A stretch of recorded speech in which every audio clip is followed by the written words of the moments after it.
Բարև ձեզ հայր ջան, այսօր այս տեսելավոկի ընթացքում կցականայի ասել, թե ինչի համար է մեզ պետք հայոց պատմությունը։ Կան շատ մարդիկ, շատ անձնավորություններ, ես կոնկրետ մարդկանց կոնկրետ անձնավորությունների նկատի չունեմ եւ հոծ բազմություն կա, որ մտածում է, թե հայոց պատմությունը նշանակություն չունի մեր համար եւ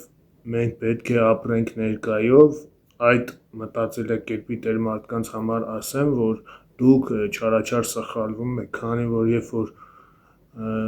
ամեն մի ազգի, ամեն մի ներկայացուցիչ չիմանալով, թե ինքը որտեղից է սերում իր ազգի ինքնությունը, թե որտեղից է գալիս, ինչ է անում եւ պատմության էջերից դասեր չի կարողանում քաղել, էլի ու էլի նույն սխալները ամեն դար, ամեն ժամանակ կրկնում է եւ որոշ ժամանակ կարող է գալ այդ դասերը չսերտելու համար, նույնիսկ գոյությունը չկարողանա պահպանել եւ հետագայում միայն պատմության էջերում գրվի այդ ազգի կամ այդ ցեղի մասին։ Ես այս ամենը հայոց պատմության էջերում, հայրերի պատմության էջերում այն բանի համար եմ անում, որ բոլոր հայերը տեսնեն, թե մենք ինչ ազգի ժառանգներն ենք եւ որտեղից ենք սերում ու որտեղից են գալի եւ պատմության էջերի սխալները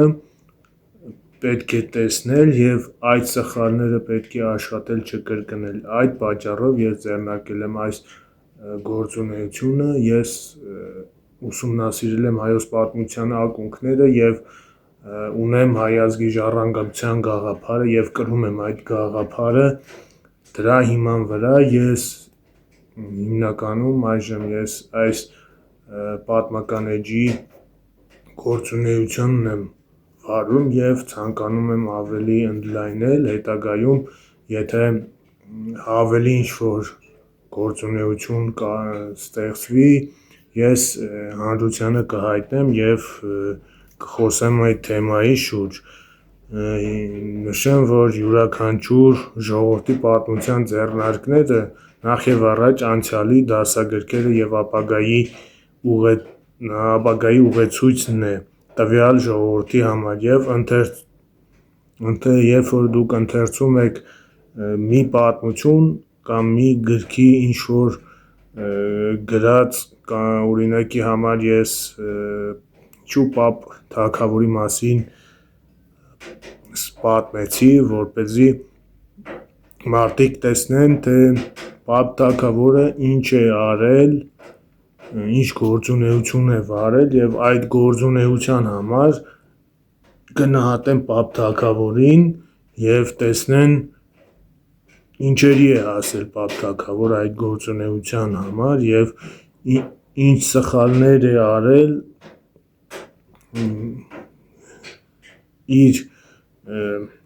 գործունեության ընթացքում, որ հանգել է իր սպանության, այդ խարդախությանը եւ այնպես մենք պետք է անենք, որպեսզի այդպիսի պատմության էջերի դրվագներ աշխատենք չկրկնենք եւ այդպիսի սխալներ չլինի, քանի որ ես Պապ թագավորին ուսումնասիրելուց որոշ դրվագներ հասկացա, որ ինչքան էլ դու լինես հայրենասեր, մտածես քո ազգի, քո հայրենիքի մասին, հնարավոր է ինչ-որ տեղ դու որևիցե մի կետում սխալ թույլ տաս, այդպիսի վառ փաստերից է հենց Մուշեղ Մամիկոնյանը, որ նա պայքարում էր հանուն մեծ հայքի ազատության, մեծ հայքի բարգավաճման եւ հաղթում էր Պարսից շահ Շապու II երկրորդին, բայց նա հռոմեական ուղղվածություն ուներ եւ այդ հռոմեական ուղղվածության պատճառով Պապ թագավորին սպանեցին։ Ես ճիշտ է այդ դարում չեմ ապրել, ես չգիտեմ ինչ է այնտեղ կատարվել եւ չեմ կարող հստակ ինչ-որ մի բան ասել, բայց երբ որ ընթերցում ես պատմության գրքերը, հասկանում ես մի բան, երբ որ սպարապետը ոչինչ չի անում թագավորի կյանքի համար, կյանքի պահպանման համար, որպեսզի թագավորին խարդախությամբ չսպանեն, դա պարզ փաստ է, որ հենց սպարապետը ինչ-որ գործունեություն կամ ինչ-որ քայլ է արել այդ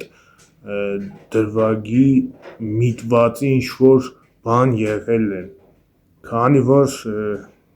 ես էլի նշեցի, մեկ անգամ էլ կնշեմ, որ Մուշեղ Մամիկոնյանը Պապ թագավորին սպանությունից հետո ասել է մենք չունենք այլ ուժեղ դաշնակից հռոմեական կայսրությունից բացի եւ մենք պետք է լինենք հռոմեական կայսրության հետ միասին։ Այո, պետք է լինենք հռոմեական կայսրության հետ միասին, բայց այստեղ մի հատ մեծ բայց որտեղ է սկսվում մեր շահերը եւ որտեղ է վերջանում հռոմեական կայսրության շահերը, դա մենք պետք է հասկանանք, դա նրանք պետք է հասկանան եւ Մուշեղ Մամիկոնյանը պետք է հասկանար, որ կարողանար օգնել Պապ թագավորին ոչ թե հպատակ լինեին հռոմեական կայսրությանը, այլ իրոքից դաշնակից լինեին եւ կարողանային փոխօգնության հասնեին, ոչ թե հռոմեական կայսրությունը օգնության հասներ ի հպատակեցում մեծ հայքի։ Սրանք շատ տարբեր բաներ են, որ մենք պետք է կարողանանք հասկանալ եւ ընկալել այս ամենը։ Եվ այսքանը, շնորհակալություն դիտելու համար, ես այս վիդեոյով ցանկանում էի իմ միտքը արտահայտել եւ շնորհակալություն դիտելու համար եւ ես չեմ մոռացել հեքիաթների մասին, թե դա էլ նույնպես ինչ-որ հեքիաթները նույնպես ինչ-որ շարժառիթ է ուսուցանելու համար եւ դա էլ է պատմություն մեր համար, որպեսզի մեր հայրերը ինչ են ուզեցել փոխանցել մեզ, բայց հետաքրքիր մի փաստ հեքիաթների մասին, որ հայկական հեքիաթները բարի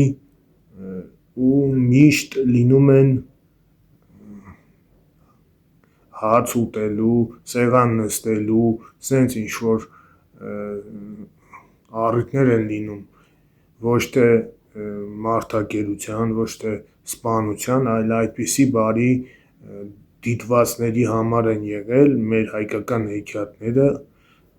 ես ճիշտ է քչերն եմ ուսումնասիրել, բայց դա շատ տեղերում հանդիպում է, որ եկեք նստենք հաց ուտենք, հաց կիսենք,